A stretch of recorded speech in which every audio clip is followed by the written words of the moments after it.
everybody, and welcome to Life After Death and Beyond. I'm James M. Praagh, and my good friend Kelly White is joining me. Hello, Kelly White. Hi, James. Number Hi, one everybody. author, Cracked Open. That's true. I just have to show it one more Years. time. There Cracked it is. open, number one. 3 weeks in a row, Yay. by the way. So Yes, exciting. Congratulations, Kelly. Thank you. You are enjoying the ride? I'm loving the ride. It was a bumpy ride to get here, as you know.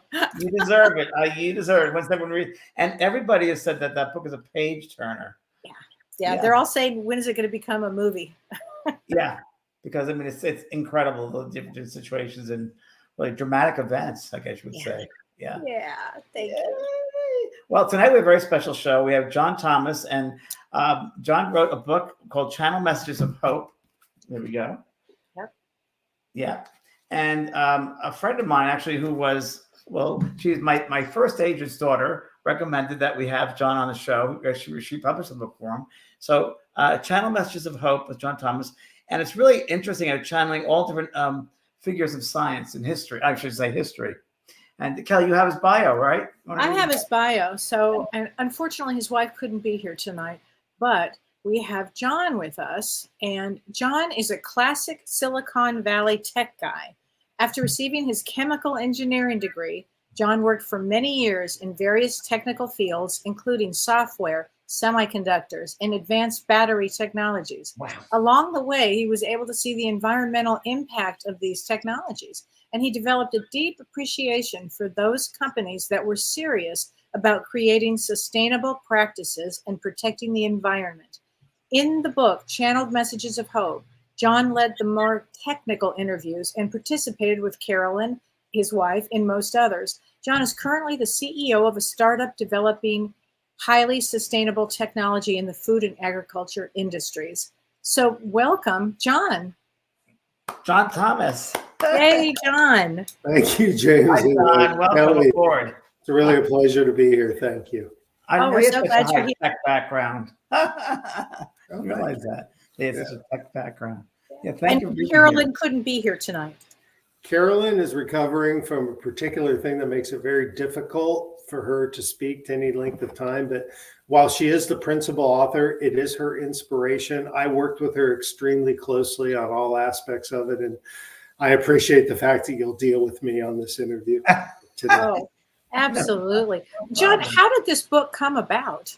And when did it come about? How long ago? Well, we can go back to 2022, and Carolyn had a friend. There's another person on the book, Sam Larkin. She is the channeler. And the method of channeling, I should explain right at the outset, is something we call voice channeling. There's intuitive channeling where the channeler makes contact with the soul. The person that the channeler is talking to will maybe have questions. The channeler, tells the question to the soul and relays it back and forth. That's, I guess, what I've come to learn is called intuitive channeling. Voice channeling, which is what Sam did, is where the soul actually would, by invoking the soul and inviting the soul in, the soul would actually take over Sam's, like her vocal cords, really her persona for that period of time, usually not more than an hour. And we would actually have conversations through Sam to the soul. So while Carolyn was formulating the interviews, I was working with her, we would actually have dialogue. It wasn't to ask a question, relay it, get the message back. We were actually having dialogue. And Sam, the channeler, would not even really realize this was happening. We would tell her afterwards. She didn't really have recollection, and we would tell her afterwards what transpired. And what you see in the book are the conversations that we had with the souls. And so that's the method of channeling.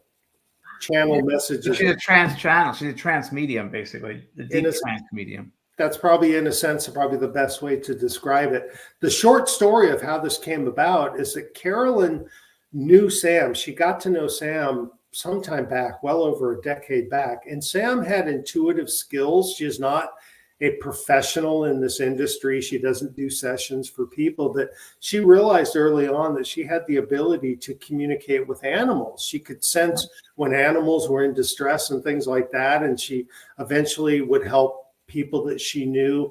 When Carolyn, through a friend, got to know Sam, it's because we were having particular issues with cats. in our household. And so we thought, well, maybe Sam could help us understand what these cats were going through. That's how it all started. So after that, and that was actually successful, Sam came back to Carolyn at one point, probably, I'm guessing 2021 timeframe, and said, I'm getting these high vibration messages. I don't know from where, but they're for you. I know that they're for you. And they were happening more than once. And so Carolyn and Sam said, okay, let's see if we can do a session and invoke wherever that spirit energy is coming from. And it turned out that those messages were indeed coming through for Carolyn from an entity or a soul in what we might call the council. We came to learn, a group of ascended souls, and those messages were for Carolyn. And they were actually able to have dialogue with that particular soul. Carolyn then started realizing, wow, if we can have conversations like that, dialogue with the soul, I wonder if we can talk to other souls. And so Carolyn and Sam got together, and they had some souls they were really interested in for various personal reasons, David Bowie and others, and they had these conversations. And then one day, as explained in the book, Carolyn, in the shower, it's always in the shower, these inspirations come, but there's more to say about how guides communicate with us. Carolyn thought, if I can have these kinds of conversations, maybe I can have dialogue with souls that can give us some insights into some things that are happening here on the earth. Divided country, there's wars going on, the environment, all these things. And maybe I can actually put out some messages of hope if I get particular insights. That's how it all started. And, there's another story from that point on, but that's how the entire kind of idea for channeled messages of hope came through. I will say, though, in my parting on this, Carolyn had all these issues going on globally that we're all experiencing. It doesn't matter. This is not a political book. Doesn't matter what side of the spectrum you're on. Right. But the environment, when she finally had a conversation through Sam with a particular entity, the one that was the origin of those messages to start all this, we'll call this entity Baba for the moment. Baba told her, this is not your idea, Carolyn. This is the council. The council wants you to put these messages of hope out.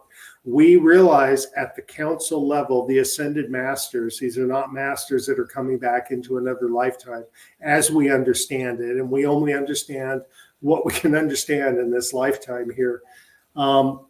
The earth, Mother Earth, is having a very hard time right now. The environment is changing a lot. And we want you to concentrate on this particular focus area. And that's why this first book, and there will be more, but that's why the first book is around the environment. Global warming, a lot of global warming in the book. Yeah. And John, did you have to sit at a certain time each week, or in the sessions was the same day, same time, or spontaneously, or? Well, the way it worked is once the idea, the topic came about, channel messages of hope around the environment. Carolyn is a researcher, and she does great research. The question is, how did this list of souls that we talked to come together? And you'll notice if you look through the 19 of them, we have policymakers, we have conservationists, we have technologists, we have spiritual leaders. It's kind of an eclectic mix, we might say. And what Carolyn came up with a few at the beginning that she knew she wanted to talk to. She did great research. And we would then, after Carolyn figured out the framework of the questions, we would then tell Sam, and usually only the day before. Sam was not part of, let me say, like the working group that came up with this. We would tell Sam, we want to talk to this one.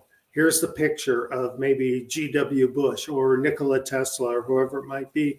And then the next day we would have the session. So it wasn't exactly on a weekly schedule, but it was probably as we were going through the 19 souls, it was pretty regular. It was at least a couple per month, if not more. It depended on how the research came together. And just so people know, some of the souls that came through: Senator John McCain, Nikola Tesla. We have Jacques Cousteau, Albert Einstein, Gandhi, President Theodore Roosevelt, President Richard Nixon, St. Francis of Assisi, Dr. Wayne Dyer, President Ronald Reagan, and more, and more. And out of all the different people, the personalities, or soul personalities that were channeled, were there any that you really found most interesting? Well, I'll tell you that, Carolyn started all this. And then, you read my bio at the start. So, I'm kind of like a tech guy, whatever that means in Silicon Valley. And she could see that she was going to have to talk to souls that had a lot of technical content here. It's not a book about E equals MC squared, even though that's Albert's, that's his calling card.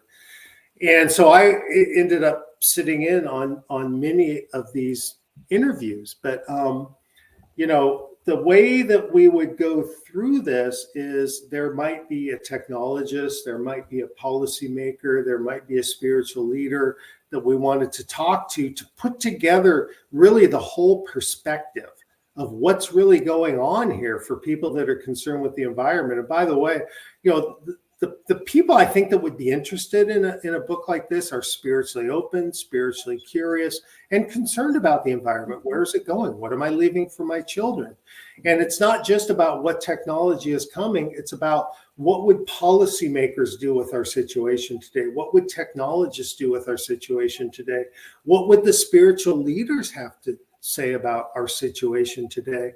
And all of that kind of came together, and then Carolyn would do the research, come up with the framework, then we would have the conversations. Sometimes we had maybe more than one conversation for a particular soul, but that's how it all came together. And if I lost it, anyone stand out to you, John? Anyone in particular stand out to you? I mean, sorry, that's where you started. So yeah, for Carolyn, she would say, for example, Senator John McCain was a big one for her. He went through a lot as a prisoner of war. And he talked about this. He was not really especially anxious to talk about that experience, but he did for 5-6 years, going through intense physical pain, all that stuff. But what he told us was that his soul kind of, the contract, as we've come to find out, when we go to the other side and we learn our lessons, or we acknowledge our lessons and we come back to work on them some more. Sometimes in a particular lifetime, the soul wants us to have an experience of a particular way. John McCain, his contract with the soul said, I think you want this experience. We're going to go for it. Probably was more than he really wanted. But the guy was just, to me, and this is very personal, he's a real hero, and probably to Carolyn too, because he did all that. Then he came back and continued into public service, as we know. Yeah. Now, on my side, I love McCain, Theodore Roosevelt, a real hero. But then you start talking about the technologists. You start looking at what Nikola Tesla did. Yeah, Tesla's fascinating. And we talked to Nikola about the inventions. He spent his whole life, working on inventions, sun up to sundown. And actually, along the way, he missed certain human experiences like love, like relationships and things like that. It's a totally different story. But while he was here, and then there's the whole pigeons thing, if you want, we can get into that. But, he was prolific in his inventions. And a lot of his thinking has led into things that lead to technologies that are really going to help us in this whole environmental, I will consider it a crisis that we're in. We need cleaner energy that's also economically viable. Those two things have to come together. The policymakers made that clear to us. So I don't want to isolate any of the 19 souls, just Tesla, but we have things that really stick with us. What I thought, John, was so fabulous is that you asked the subjects, what were they doing now? Are they planning on reincarnating again? And are they going to help people on Earth as guides? And some were, and some were not. Yeah. Well, that's really fascinating. Like if you look at the some were not. Some are more evolved in their particular in-between human lifetimes. Not everyone is coming back in a human lifetime. Samuel Clemens, for example. Why do we talk to Samuel Clemens? Because Tesla said we would always end the interviews with who should we be talking to? Because the original, that list of 19, we didn't have that list to begin with. Many of them were souls leading us to other souls. Tesla, I was amazed that they were friends. I didn't know that they were friends on Earth. I didn't either. And so when Tesla said, I want you to talk to Samuel Clemens, like Samuel Clemens, head scratcher. Oh, Samuel Clemens, Mark Twain. Turns out that Samuel Clemens was a prolific investor in his own right. He made a lot of money from the Mark Twain books. He liked to invest in different things. He had his own inventions that weren't technology per se, but he formed a relationship with Nikola Tesla. He spent a lot of time in the lab with Tesla. And actually, Samuel Clemens is one of those that is not coming back in a body, because we learned, and we didn't know this at the beginning, but we learned to ask. And he said, no, I've graduated. And he actually, if I might just jump a little bit forward, he greets when people on Earth die from gun violence and they transition very quickly. Can be a very confusing experience. If you go from leading your human life to poof, you're going to the other side. He is a greeter on the other side for these people that suffer that. And we never would have found out this kind of thing without having those kinds of conversations with the souls. I thought it was fascinating. And what about, I was fascinated with the Saint Francis. I can't pronounce it. Saint Francis, about the animals. Did you learn something new when Saint Francis came through, or did you? Well, there's two ways. First of all, Saint Francis of Assisi. Yeah, right. Oh, that's Saint Francis. That's like several. Yes, of Assisi. He is an ascended master. While we were not told who is on this thing called the council, we know that he is, and. There's a famous story about St. Francis with the wolf, and the wolf was terrorizing the population. And then St. Francis, we asked him about that. He validated that is true. But the bigger message that I got from St. Francis, because when you look at who we talk to, from policymakers, conservationists, all the way to spiritual leaders, including Wayne Dyer, St. Francis really put it together, at least for me personally. And he said, look, we are all one, okay? We're all connected. All living things are connected. This is in the context of what's going on with the environment, okay? Mother Earth has a soul. Living things, nature, plants, animals, human beings. Oftentimes as human beings, we might place ourselves up here and everything else is to serve us down below. St. Francis was very clear that we are all one. And if we can revere each other and have respect for each other, and the other spiritual leaders had the same message, that Mother Earth is not happy with the way that humans are treating each other now. And by the way, on the environmental thing, if we get there, I do have a message for the climate deniers per se, but basically at a spiritual level, Mother Earth is not happy with the way that humans are treating each other. And St. Francis' point of view is that we are all one. John Muir had a really interesting perspective too. He said, if you treat the environment like it's a church, revere it, respect it as if it is a church, because it is. Mother Earth and everything nature is giving us as humans here in a body on this earth an environment to live in. It delivers everything that we need. We have air, water, food, all these things. And if we are treating it with that level of respect, I don't know if it was St. Francis, but maybe it was Gandhi, but it's like, if you had family members that were treating you very badly, it doesn't really want to make you interact with the other family members. There's a personal way to kind of look at this stuff. So St. Francis really had a strong message in that regard. We are one is that message. And what about Wayne Dyer? Because I know a lot of people are calling in here and on our channel here talking about Wayne Dyer. And what was his messages that came through? And were they surprising or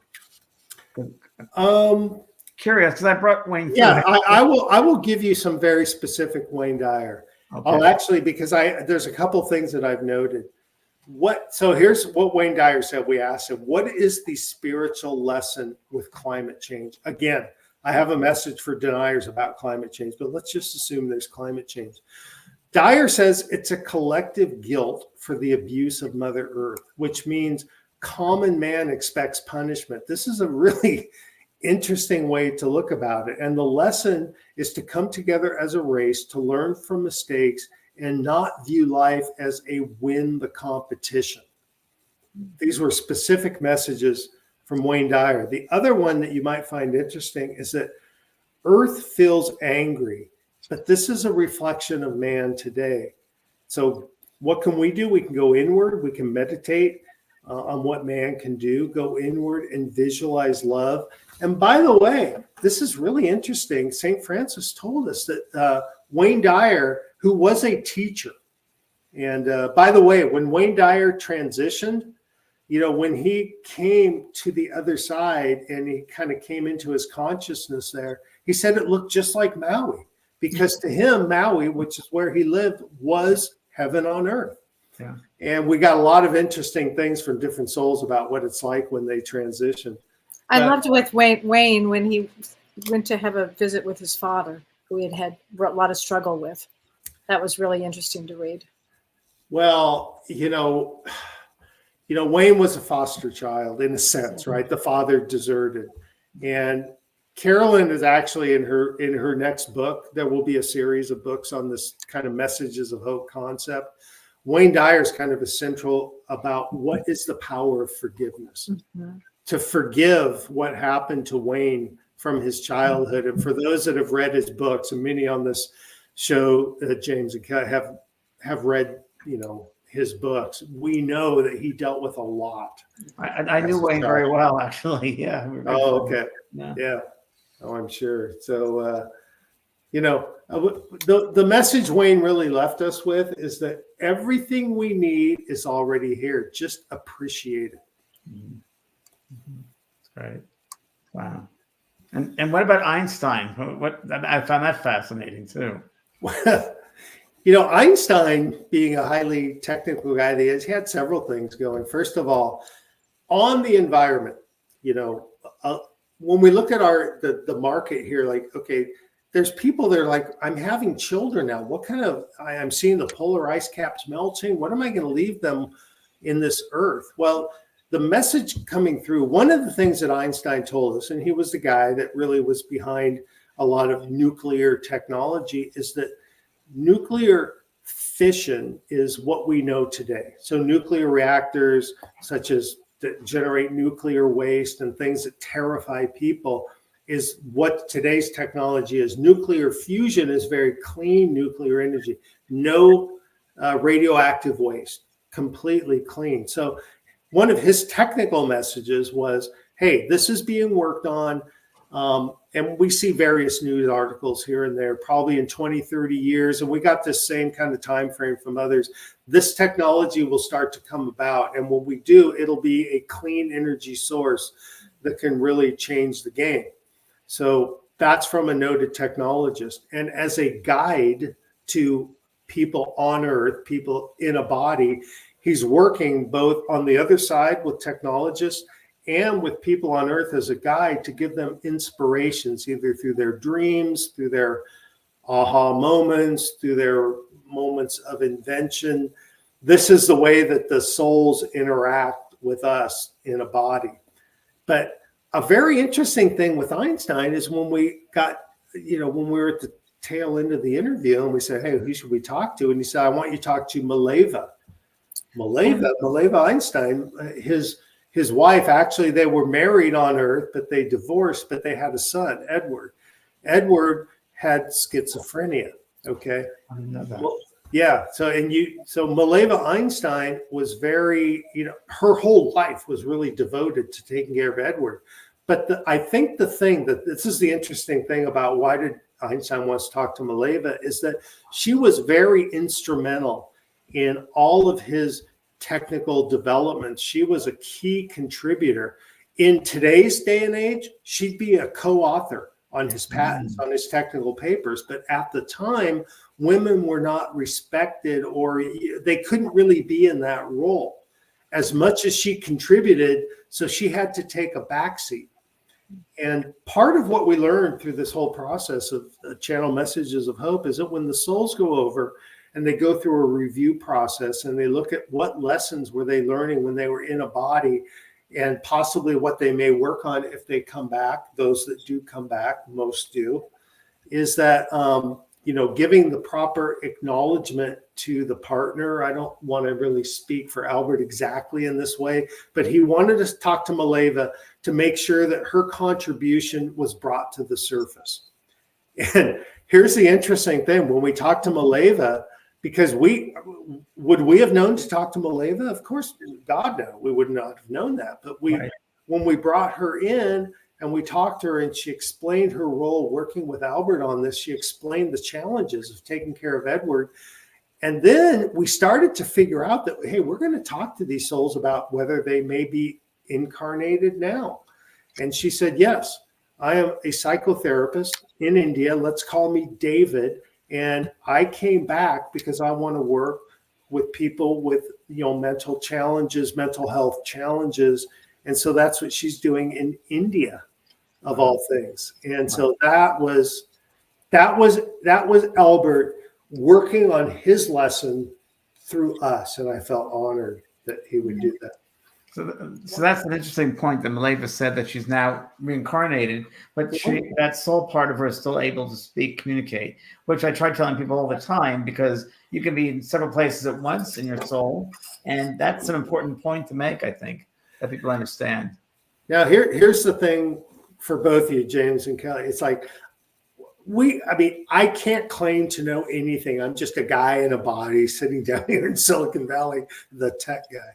But what I've ascertained, this is my belief system, is that we have a piece of source in us.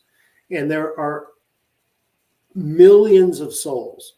And the souls go through lifetimes. And when we go through a lifetime, there are lessons that we're here to learn, or experiences that we're here to experience. Whatever it may be, we may experience them in a certain way. We do have free will. It's not all preordained. Again, my belief system. Yeah. And when we also heard it from enough different souls, and I've actually observed some things in my own lifetime, I do believe that when a soul transitions to the other side, they go through a review process about what happened in their lifetime. Sure. What did they learn? What are some things they can learn? And we got different viewpoints from different souls, because I was sitting there going, I don't know if I want to come back to this earth. Man, it's hard down here, But what kind of different review points that you're talking about? That's really fascinating to me. Okay, I'll give you an example. Yeah. Ronald Reagan, okay, he said that when he was on earth, he kind of hid behind his words in our interviews, a false persona. And when you look at his lifetime, he was an actor. He went to be a president. And he said he never really revealed his authentic self. And so he is in a review process about that. And probably, who am I to say, but in his next lifetime, he will probably focus on being able to reveal that true self. True self, yeah. Now you go to someone else. Let's take Rachel Carson. I'll completely flip it. Rachel Carson, who wrote the well-known book Silent Spring, she brought a lot of awareness to pesticides and the detrimental effect on the environment. But her life ended, she was ravaged by cancer. It was a very bad ending for her in terms of pain. As many people, we all have been through this with people that we know and love. And she's actually looking forward to coming back on Earth to work in some capacity where she's working to improve, to work on cancer, whether it's research or whatever it may be. And we have other examples like that in the book. I think when you read each soul interview, what you'll get is a lot of what they're doing on the other side, how they work with people on Earth, what this concept of guides are, what are the lessons. Not all of them, but many of them reveal some of that, and what they may be working on in a later lifetime. And some of them may not be having a later lifetime. Back to our Samuel Clemens, as he said, I've graduated. What about Nixon? I thought that was fascinating that we chose Nixon to put in. Talk about Nixon, please. Nixon, why Nixon? Why Nixon? Okay, first of all, this is not a political book, Right. but we do talk to policymakers. The reason we chose, Theodore Roosevelt, Ronald Reagan, Nixon, et cetera, is because they were important policymakers in a time when the environment really needed policymakers. Okay, now when Carolyn started doing the research, there was no way that Nixon was on the list. I have a feeling I'm kind of in the same kind of, genre, age range as you guys. What do we know about Nixon? Watergate, a very bad situation. But Nixon in his time was way ahead of the game on environment. In fact, in his State of the Union in 1970, he was talking about concepts like reparations to the environment. We need clean water. He was way ahead of the game, I can tell you. And so when Carolyn found out about that, she was like, I really want to talk to Nixon. Now, in our conversations, for example, Stephen Schneider was a key advisor, a technical guy, but key advisor to many presidents. And we talked to Souls about, do you think Nixon would talk to us? They told us he's deep in review. He will not reveal himself. He probably won't come out. But Carolyn chose to take the risk. And so we actually invoked Nixon. Carolyn was terrified. And in fact, I'm not sure if this one's on our website, but Channel Messages of Hope, we do actually have audio excerpts of interviews because we recorded all the interviews that we did through Sam via Zoom. There are excerpts on, and we do have an audiobook coming out, by the way. But when Nixon came through, it took a while. Normally, the souls will appear very quickly through Sam. Sam invokes them. Theodore Roosevelt rode in on Cleo. Cleo was one of his horses, Cleopatra. He was he was a bigger than life kind of guy. But Nixon took a while. And when he came in, he said, are you sure that you want to be talking to me? And Carolyn said, well, yeah, because, we know that you did these things. You were in tune with the environment needed. We want to talk to you about this. It's not like we want to talk to you to throw more stones at Watergate or something like that. And then he sort of, I will say sort of warmed up on the whole thing. And he actually came through. Carolyn was terrified for him because she didn't know what was going to happen with this. But I will say that Nixon was actually, I will give him a lot of credit. And I don't know, but I think the fact that we acknowledge what he was trying to do environmentally does not compensate. It's merely in another column with what he was doing on the other things. I'm hoping that at least helped to balance the scale a little bit. Did you talk about what he's doing now, Nixon? Well, we were told by Stephen Schneider and others that he's in deep review. And the life lesson for him was that he operated with this extreme, am I pronouncing this right, hubris, like I'm bigger than everyone, I'm more powerful than everyone, I am, he had this kind of me and them kind of mentality. And so his review process is to get a hold of that. It's kind of back to what St. Francis said, we are one. We are all one. We are all connected. I think that Nixon, I won't speak for him, but I will surmise he felt like I'm connected at a higher level maybe than everybody else. And he had this particular point of view, and it kind of came through in what we saw with the Watergate thing, like I'm above it all. And he's in a review process to get his hands around that. So when he comes back in another lifetime, I believe he can address that or work on that or have a different experience, let me say.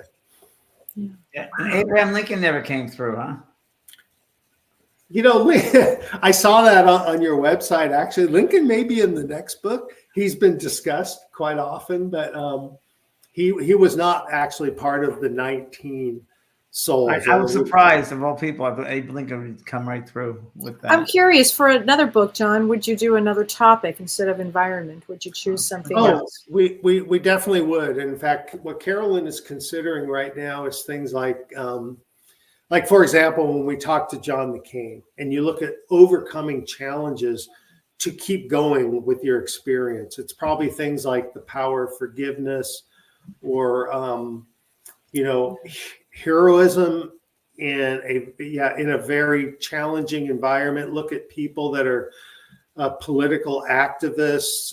You can look at people that went through, I'm not saying this will be harder. I don't know. Carolyn will decide. But when you look at the Holocaust, what happened there, again, we are not a political entity here. We're about messages of hope for people that are going through things or worried about things or worried about, like, for example, on the environment. We can say, oh, the environment is it's in trouble right now.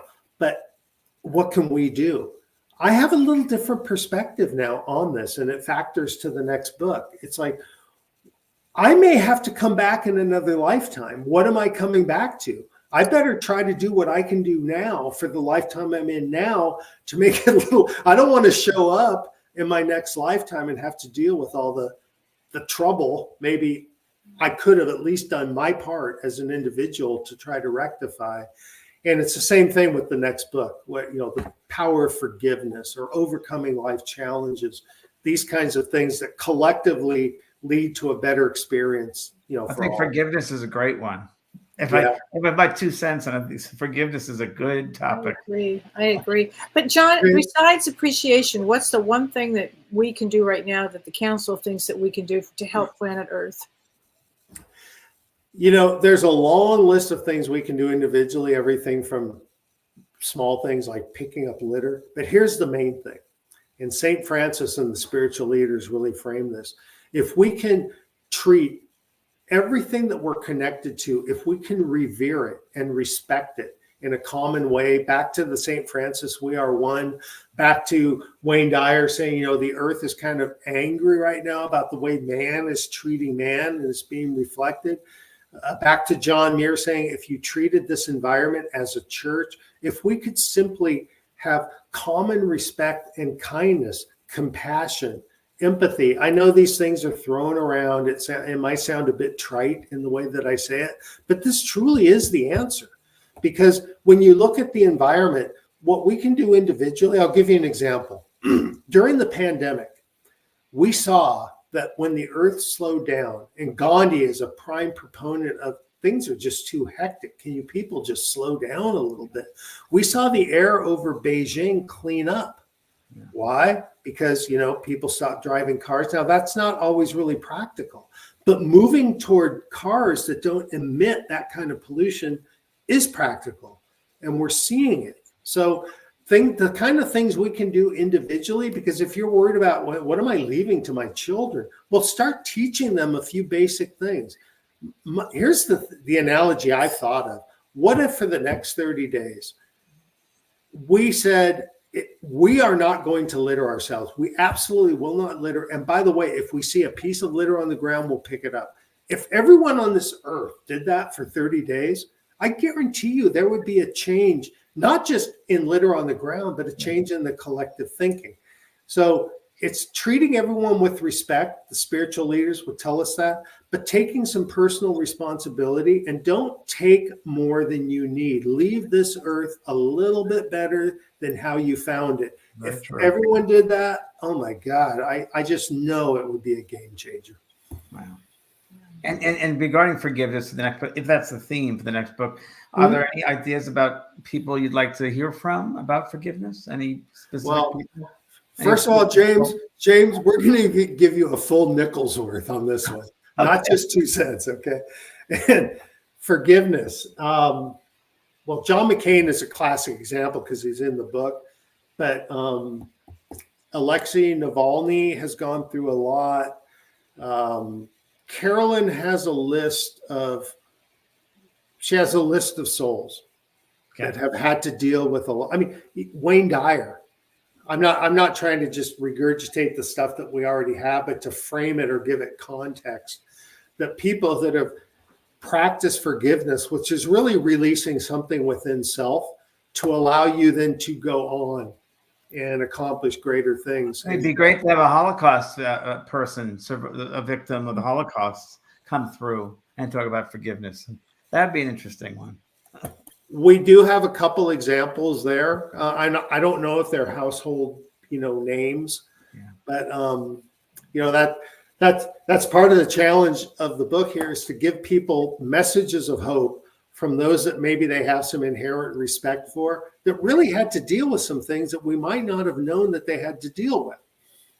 So we tried to give a little bit of exposure. I mean, Mileva Einstein's a prime example. You're not going to read about Mileva Einstein too often. You will in our book, and there's a reason for it.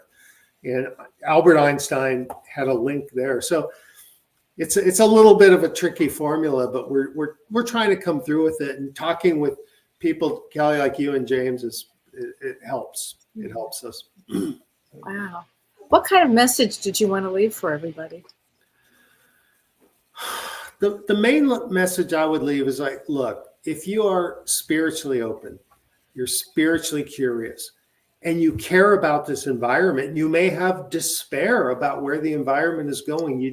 You don't have to have despair. There are things that are being done and things that you can do.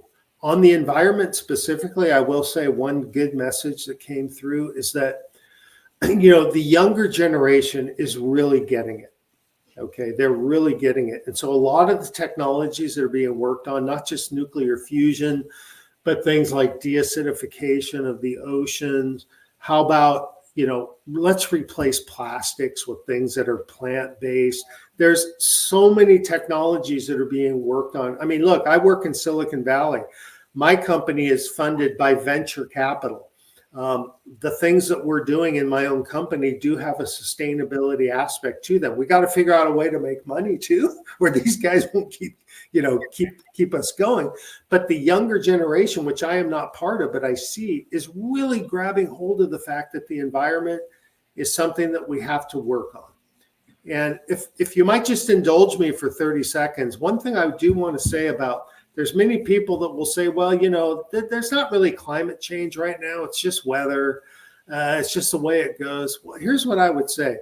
There is a natural cycle on this earth between sort of an ice house type of effect and a greenhouse effect. But that natural cycle is 100,000-year cycle. It gives our earth a chance to react, to stay in balance. The problem we have now is because in the industrial age, we have so taken the earth out of balance so quickly. We have shifted so fast toward a greenhouse effect because of fossil fuel and all the other things that we have done, that the earth doesn't have a chance to react fast enough to create the environment that truly, I tell people, we can talk about our houses and our cars. In my opinion, we own nothing. We rent. All of us rent. And then we are gone and someone else's thing. Let's take care of what we have. And the problem is the earth just can't react fast enough because we have so skewed the greenhouse effect. So many of these technologies, what people are working on, are an attempt to try to bring us back into a point where the earth, who naturally wants to balance, in the way that when our bodies heal, if we get a cut on our hand, that cut will slowly heal. We want to be back in balance. It's just, if you chop your hand off, you can't necessarily, people would argue with me, it doesn't come back that quickly. We have to give our earth a chance to be able to react in the semblance of a more balanced way. So that's really, we can do our part now to try to maintain this environment, to give our earth a chance for those that come after us. And by the way, it may be us. So think about that. Wow. Amazing. Really. The Channel Messages of Hope is a book. There we go. And so when you talk about the earth changes, do they say anything about the future of the earth as far as the changes? Do they have a summary of what to expect or that we can change? The thing is that this is my belief system now after what I've learned going through this experience, is there's not a grand master plan of exactly how it's going to work out. Free will is in effect. Okay. We can make choices. So one point of view might be, I think it was Stephen Schneider, or maybe it was Charles Keeling, said, look, the earth has been around for 5 billion years. It's not going away overnight. Okay. It's not going to be all of a sudden gone, I don't think.